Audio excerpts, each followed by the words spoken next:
Hello, hello everyone. This is Mr. Burke here. I wanted to put this video up to focus on section 6.4 and begin to teach you the principles of central limit theorem. And we're going to take a look at the central limit theorem through two lenses. The first one is to try to conceptually understand exactly how the central limit theorem works. And I intend to post a second video in the module to help you better understand this. But then I also will kind of briefly explain at the beginning of the lesson from your notes that I gave you last week on page 6. And then after that, we're going to show you the mechanics of how of what changes we have to make to the work when we have a problem that focuses on an application of the central limit theorem. So let me go ahead and go to the notes and we'll dive right into this. Okay, so what we have here is you'll see here that there are kind of like three layers to these distributions here. And here what we're shown is three different types of distributions. A normal one we have certainly taken a look at last week in some detail.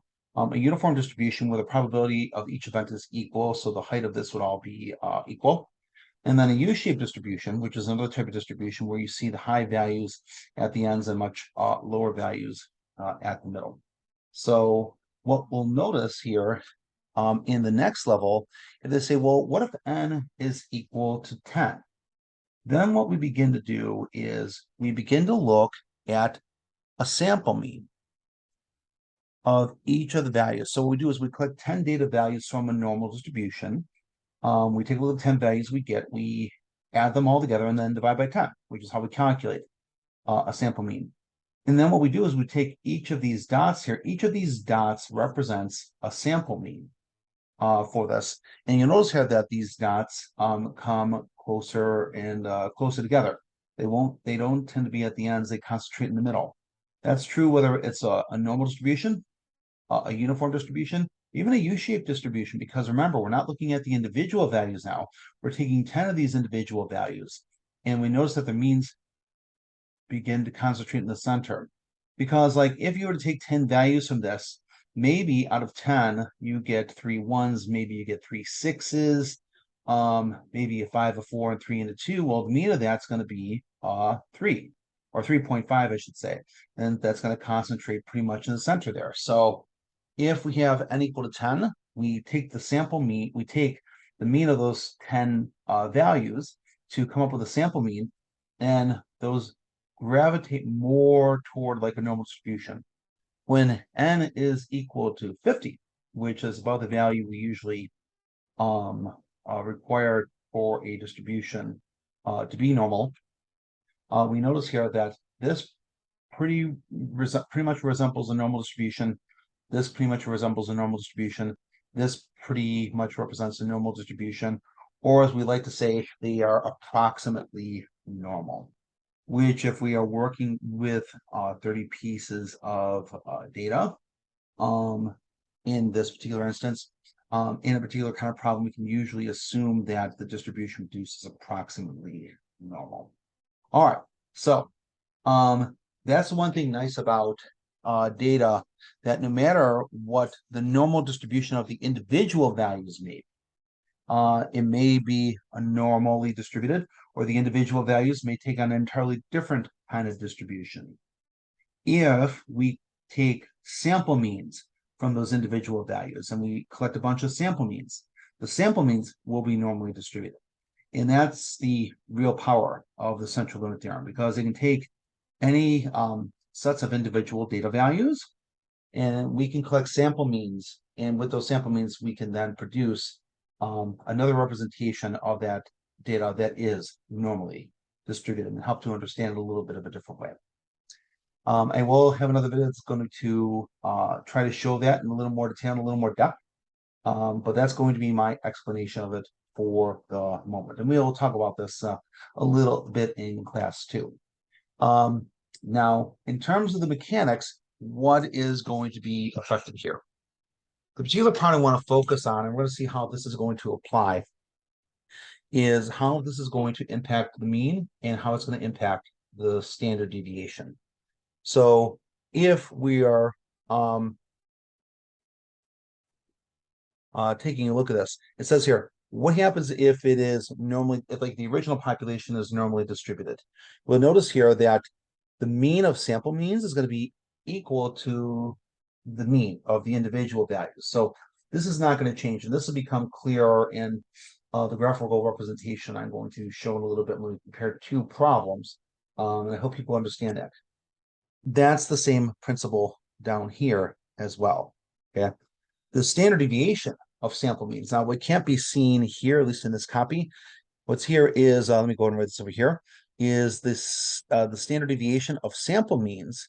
That's going to be equal to the standard deviation of the individual random variables divided by the square root of the sample size. And what happens, of course, is the higher n gets, the bigger the number we have down here. And then when we divide by a bigger number, that's going to make the standard deviation of the sample means smaller. So even though the mean from of like individual values versus the mean of sample means will be the same, the standard deviation is going to be significantly different. And when we look at the standard deviation of sample means, it's going to get smaller and smaller as n gets larger. If we take a look at this graph up here, you can see what's happening to the data when n is 10 versus when n is 50.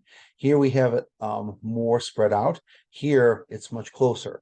That's true of all of these as well. So as we get more values, the shape of the distribution tends to become narrower. And we're going to take a look at this kind of model, seeing how it kind of becomes much taller and narrower of a normal distribution. We're going to incorporate that into the modeling of the work that we're going to be doing for the problems when we're solving this.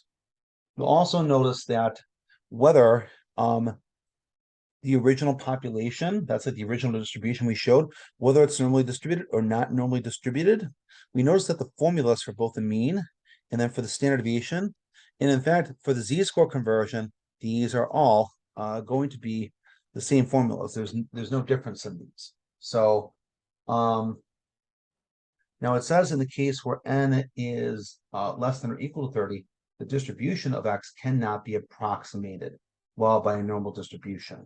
What will usually happen in problems if we are working with less like than 30 sample means, for example, then what will happen is they will usually tell you that's going to be normally distributed, or you have to say I can't do anything because it's not. But that's usually not how the problems are that you'll get, at least in this book, will be written. So you're either going to have to be told that it is normally distributed, or you're going to have to be given 30 sample means, or yeah, 30 sample means where you can assume that it's normally distributed, approximately anyway. Okay, so we're going to apply these principles here, particularly these two, into looking at a couple different types of problems.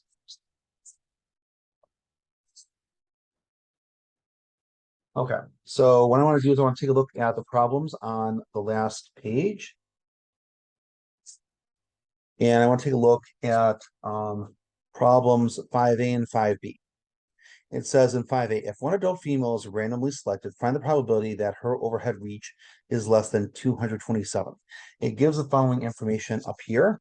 It says in 5 through 10, use the information about the overhead reach distances of adult females. The mean is equal to 205.5. The standard deviation is equal to 8.6. And overhead reach distances are normally distributed. Okay, so as I mentioned here, they tell us right up that these are normally distributed. So we don't have to worry about determining whether they're approximately normally distributed or if they're not. That'll be we can assume that that's the case because we're told. All right, so what I'm going to do is I'm going to do 5A in one column and then 5B in the other column.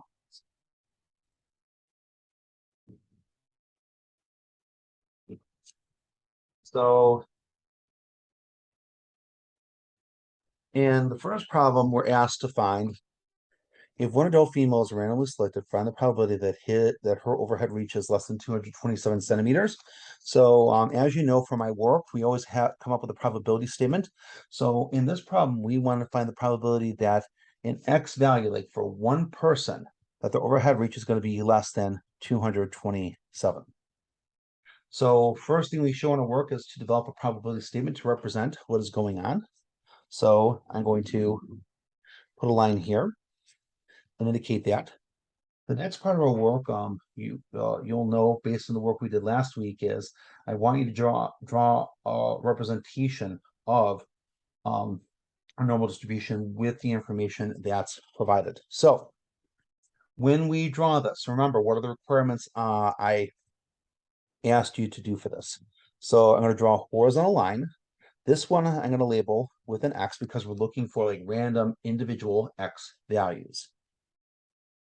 We're going to draw a normal distribution. Okay. Here, what I'm going to do is I'm going to identify this as the center. Please make sure that at the center that this is at the highest or pretty close. Like don't, if for somehow if your graph doesn't look quite normal because you don't draw quite perfect, don't put this like over here, okay? So we know in the problem that mu, the population mean is equal to 205.5. So I put that here, and then it's asking us, and we also know that the standard deviation, which we'll note to the side, is going to equal 8.6. And then it's asking us for the probability that the overhead reaches less than 222.7. Now, if you figure if we have an overhead reach of 205.5 and the standard deviation is 8.6, and we try to examine where like 222.7 is, well, rough estimate 222.7, that's probably going to be pretty close. Like if we add like 17 to this, that's going to be pretty close to like 2 standard deviations above the mean. So you don't have to have this perfect, but you should try to have it reasonably close. We should have 227 or 222.7, excuse me, 222.7 here.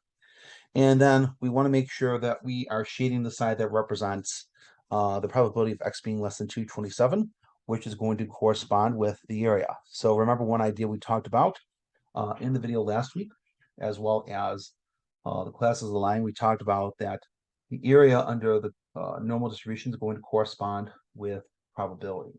And this is the area that we are looking to find, okay? So what we're going to do now that we have this drawing, well, we have the mean labeled, we have the X value that corresponds with the probability we're looking at, we have the proper shading, we have labeled X, and we also have the standard deviation identified. We're going to go ahead and we are going to go to Stack Punch now and see how we calculate this, which is something we did both in the video last week as well as in the class. So hopefully people will be pretty comfortable with what I'm about to show. We're going to go to Stat, Calculate, Normal. And for this one, we want this to be, let's see, we have a mean of 205.5. We have a standard deviation of 8.6. And then we have, we want the probability that X is going to be less than 222.7. And for this, we're going to hit compute. And lo and behold, we see here that we have a picture pretty close to what I drew of this here. So, always compare your picture with what you have here. This kind of helps to build your sense to how close you're kind of understanding the approximation when you're doing the normal distribution. And we see here, when we calculate this, if we calculate the 4 decimal places, this is going to be 0.9772. We have a 4 after the 2, so we can just leave this 0.9772. So I'm going to bring it back to my paper. And I'm going to put the answer to this as 0.9772. Okay. Make sure to indicate in your work that you're calculating this in StackCrunch. Make sure you identify the mean that you're using as 205.5 and that the standard deviation you're using is equal to 8.6. All right, so that's going to be the third part here. Let's see how this work differs when we do 5b.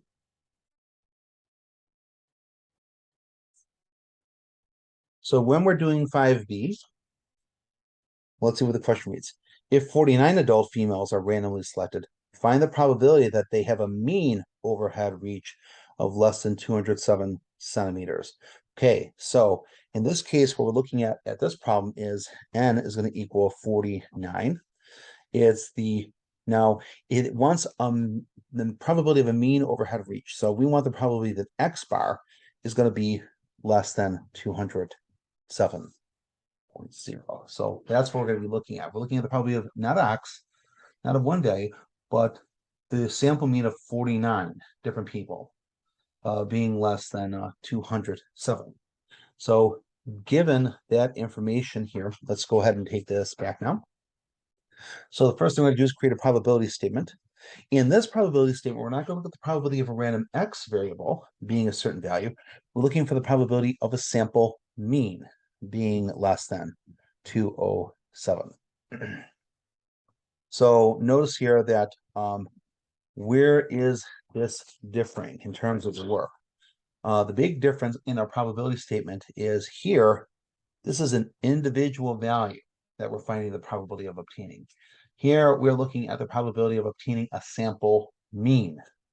So this is the big difference in terms of when we are applying the central limit theorem, because we're looking for the probability of obtaining a sample mean less than 207. Okay, so that's the first big difference here. Let's take a look next at what the graph of this is going to look like. So here's where we're going to see quite a few big differences, but we'll also look at a few things that remain the same. So I'm going to draw this here. One thing you will recall, here we have x. Just like we use x bar here, though, we're going to be using x bar on the label of this graph as well. So we're not going to label this x. We're going to label this x bar. That's one difference.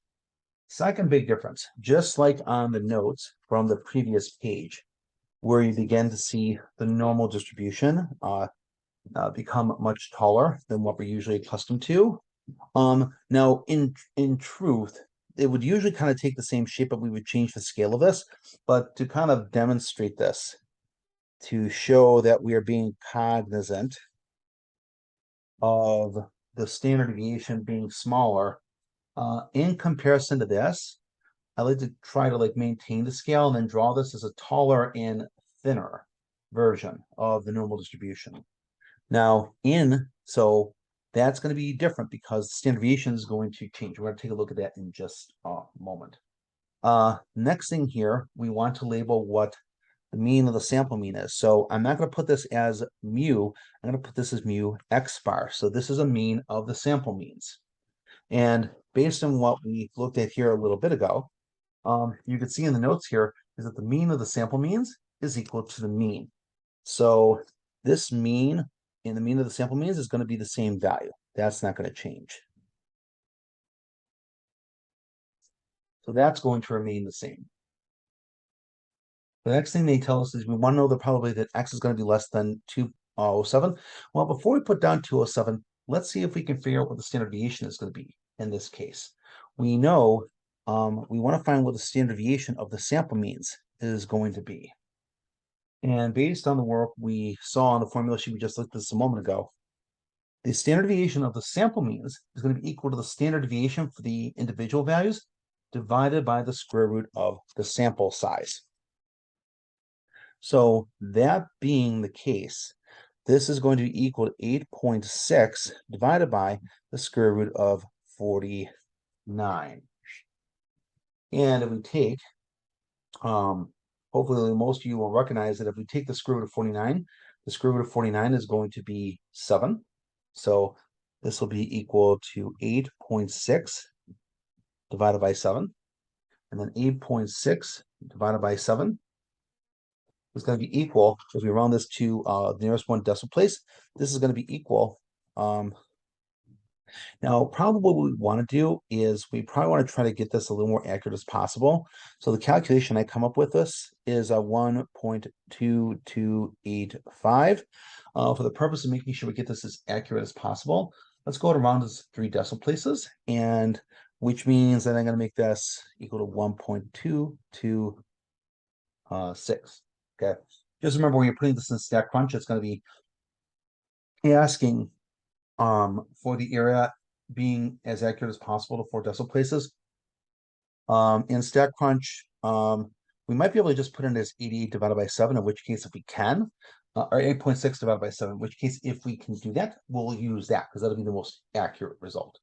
But that is going to be our standard deviation. And taking a look at that, if we take a look now at this value of 207, we should note that 207 is probably about a little more than a standard deviation away from this. So we're probably going to have about 207 here. I draw up a line. And remember, wanting this area right here, this is what I am seeking. I'm seeking the area of this because it's going to correspond with the probability of x bar being less than 207. So what are the differences that I have here? So first off, I have the labeling of x and x bar. I got the labeling of the mean of individual values versus the mean of sample means. You can, if you want to also like label like this. If you do that, just remember to label this x bar. So we have this also. And then finally, we have the calculation for how we come up with calculating the standard deviation. So a lot of differences between these two methods. Notice here, the one that's going to be the most important in terms of obtaining the correct answer is to make sure that we come up with a proper standard deviation by taking the standard deviation used in the case of an individual value dividing it by the square root of the sample size. So again, we're going to go to StatCrunch now. And we're going to have the mean equal to 205.5. We're going to have the sample standard deviation. I'm going to just write this 8.6 divided by 7, because that's, what I have here is a decimal approximation where this is, an actually very accurate result for that. And then I'll just say I'm going to have x bar is going to be less than 207. That's one thing I should probably put over here. Here I had x less than 227. The reason I like you to show this work here is if for some reason you obtain an incorrect answer. What I like to know is, what did you put in the StatCrunch? And one thing about StatCrunch, it's not going to show in StatCrunch as x bar, it's going to show as x. But so long as you account for the adjustment to the standard deviation, that's perfectly fine. Please account for it here, though. Okay, so we're going to go ahead and put this into StatCrunch now. Let's go back over here. And go back to the picture here. So notice here, from the problem in part A, we have the same mean. Now we have the standard deviation. And let's see if we can do this 8.6 on. Okay. 8.6 divided by 49. Okay. We'll see if they can get away with that. And we know probably that x is going to be less than 207. Now, one thing to note about StatCrunch, and I mentioned this in class last week as well as the video that, sorry guys. Okay, I just realized I wasn't sharing this here now. Here we go. So, I just put the information in here. I let the mean be the same. I expressed the standard deviation as 8.6 divided by 49. And then here, I typed in 207. Again, remember there's not going to be an x bar here, but that's okay. We also discussed in class last week, and it's worth mentioning again, that in StatCrunch, they use the notation less than or equal to. This is just the choice they have in here for this. Having it equal to is not going to change the answer to the question. So let's go ahead and compute this and see what result we get. Okay. So you'll, oh, hold on. Yes. Oh, guys, let's try this rounded here. So we have 8.6 divided by 49, or maybe let's try this in parentheses, because I have a feeling I may not like the division symbol for this one. And let's try compute again. All right, let's come up with a decimal approximation because I don't think that is going to be quite right. So let's come up with 1.226. 1.22, so on. 226. And let's hit compute again. And there we go. That looks like a much better picture. So we're not going to be able to type it in as a fraction and work it out. We're just going to have to do a decimal approximation. Let's see if we divide this by 2285. Oh, guys, and I just realized it's not 1.226. Let me take you back to the work. I made a quick error. And guys, these are little things you have to watch out for. And I am certainly not entirely innocent when it comes to making mistakes here. I made a slight error in my rounding on this here, which if you saw this in the video earlier, I wondered what did Burke do there? Okay, so if it's 0.12285 with this 5, it should not make this a 6. I rounded this but error. I'm rounding the 8 up, which is going to be 1.229 if I do that. Okay, so if I make this 1.229, let's go back to the problem now and put in the correct approximated standard deviation.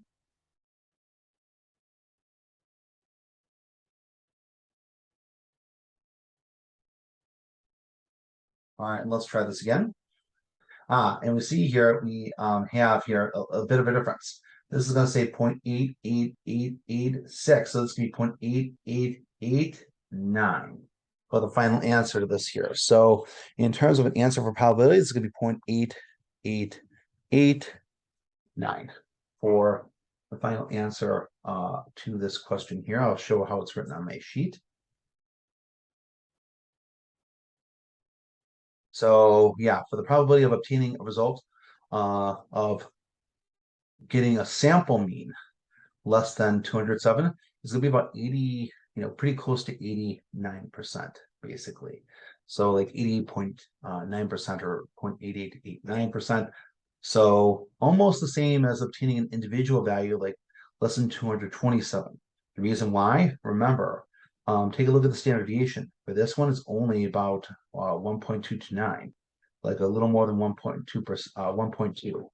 But for this one, the standard deviation is 8.6. So for the individual values, there's a lot more um, dispersion of the individual values than there are for the sample mean. Okay, let's go ahead and take a look at one more problem. And I think we'll conclude this for the day because we're going to have a chance to practice this more in class as well. And we're going to go ahead and take a look. It's going to be questions 6A and 6B. Okay. And we'll kind of do these tandem side by side. If one adult female is randomly selected, find the probability that his or her over let's see, maybe we'll try another one. Yeah, let's do 7, because that one's a greater than 1. If one adult female is randomly selected, find the probability that her overhead reach is greater than 218.4. Okay, so first let's do the probability statement for that. So this is 7A. So for this one, the probability statement is the probability that X individual value is going to be greater than 218.4. Okay. What does 7B ask? 7B asks us, if 9 adult females are randomly selected, find the probability that they have a mean overhead reach of greater than 204. Okay, we'll get the question C here in a minute. So if 9 adult females are randomly selected, find the probability that they have a mean overhead reach greater than 204. So in this one, we're asking the probability that the mean, but this is for 9 people, is going to be greater than, just checking again, 204.0. In Step Crunch, you won't need to add the 0. It'll just round it accordingly, okay? But that's what we're looking for in the statements. In the next problems here, I'm going to put my horizontal bars. Here, I'm going to put an X. Here, I'm going to put an X bar. Let me draw my normal distributions before I begin to label everything, because every time I draw my normal distributions, now, I should probably draw this a little shorter. So just to kind of make the point, I'll draw this as tall as possible. Now, I'm not the greatest at drawing normal distributions. It's not quite perfect. Yours does not have to be perfect either, but you should be able to kind of tell this is a normal distribution going on. So here's my highest point. So I'm going to draw mu here. That's going to remain the same from the first problem. That's still going to be 205.5. This is going to be mu of x bar. That's the mean of the sample means. That's also going to be 205.5. Now, remember, we're working with the same data here. So individual values here, we're looking at the standard deviation equaling 8.6. In this problem, we're looking at the standard deviation being equal to 8.6 divided by the square root of 9. Because in this case, since n is equal to 9, this is going to come out to be 8.6 divided by 3. And that means then that the standard deviation is going to come out to be. Yeah, let me calculate this out actually. 8.63. Yeah, that's going to be equal to 2.8667. And I just calculate the 4 decimal places. Okay, because this begins to repeat after the 8. So now I have my standard deviation. Oh, by the way, I should need to add the standard deviation for the sample means to make that notation proper there. And then for the last part, for 7a, it says we're trying to find the probability that x is going to be greater than 218.4. So we'll put that here. X is equal to 218.4. And since we're looking at greater than, we're going to be looking to shade something toward this way. And here we're looking at the probability of x being greater than 204.0. Well, here's 205.5. So we want to make sure, it doesn't have to be perfect, but we definitely want to make sure it's to the left of the mean. Right here. And we're gonna, wrong side. We're shading this way because we're looking at the probability of x being greater than this. So I cannot undo this, but this is the side we're looking to find the area of to determine this probability here. Okay, so my apologies. I don't have something I can correct this with, but I'm shading this side. This is the area I'm looking for. So we're going to go to Stack Crunch to calculate these two probabilities. And I'm just looking at my work again to make sure that I have, one more thing I need to dock here. This is going to be X bar. It's going to equal 204.0. So I've got that labeled here. And I'm just checking to make sure that I have all my work properly labeled on this, including use of X bar here, finding the standard deviation here, drawing the picture, labeling this here, and shading the areas properly. All right. So we're going to go and find the area of both of these, and I'll come back to these, and we'll take a look at these results.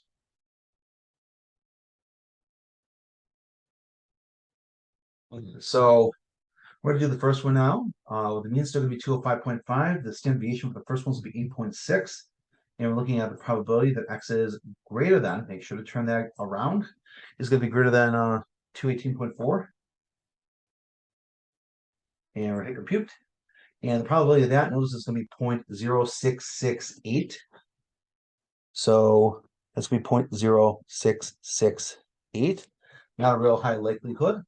And then for the next problem, the two things we're going to need to change for the second problem is the standard deviation, because that's going to be the standard deviation for sample mean, which is going to be 2.8667.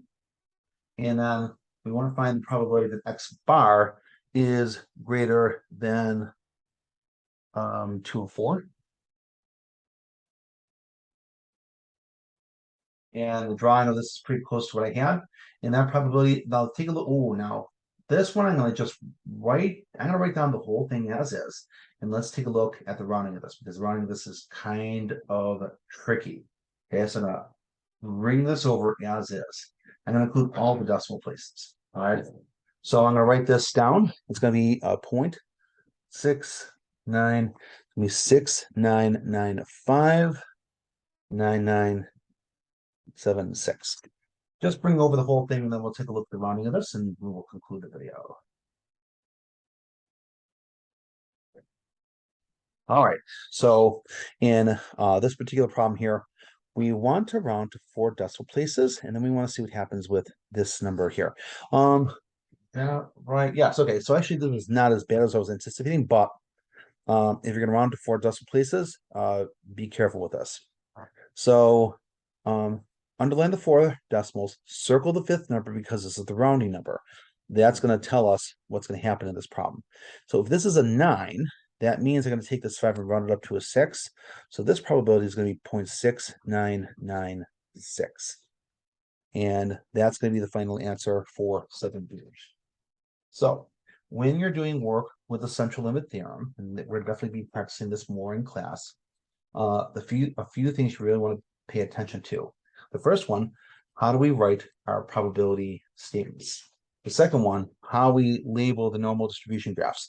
In third, showing this work here again, what do you want to show in terms of your work in Stack Crunch?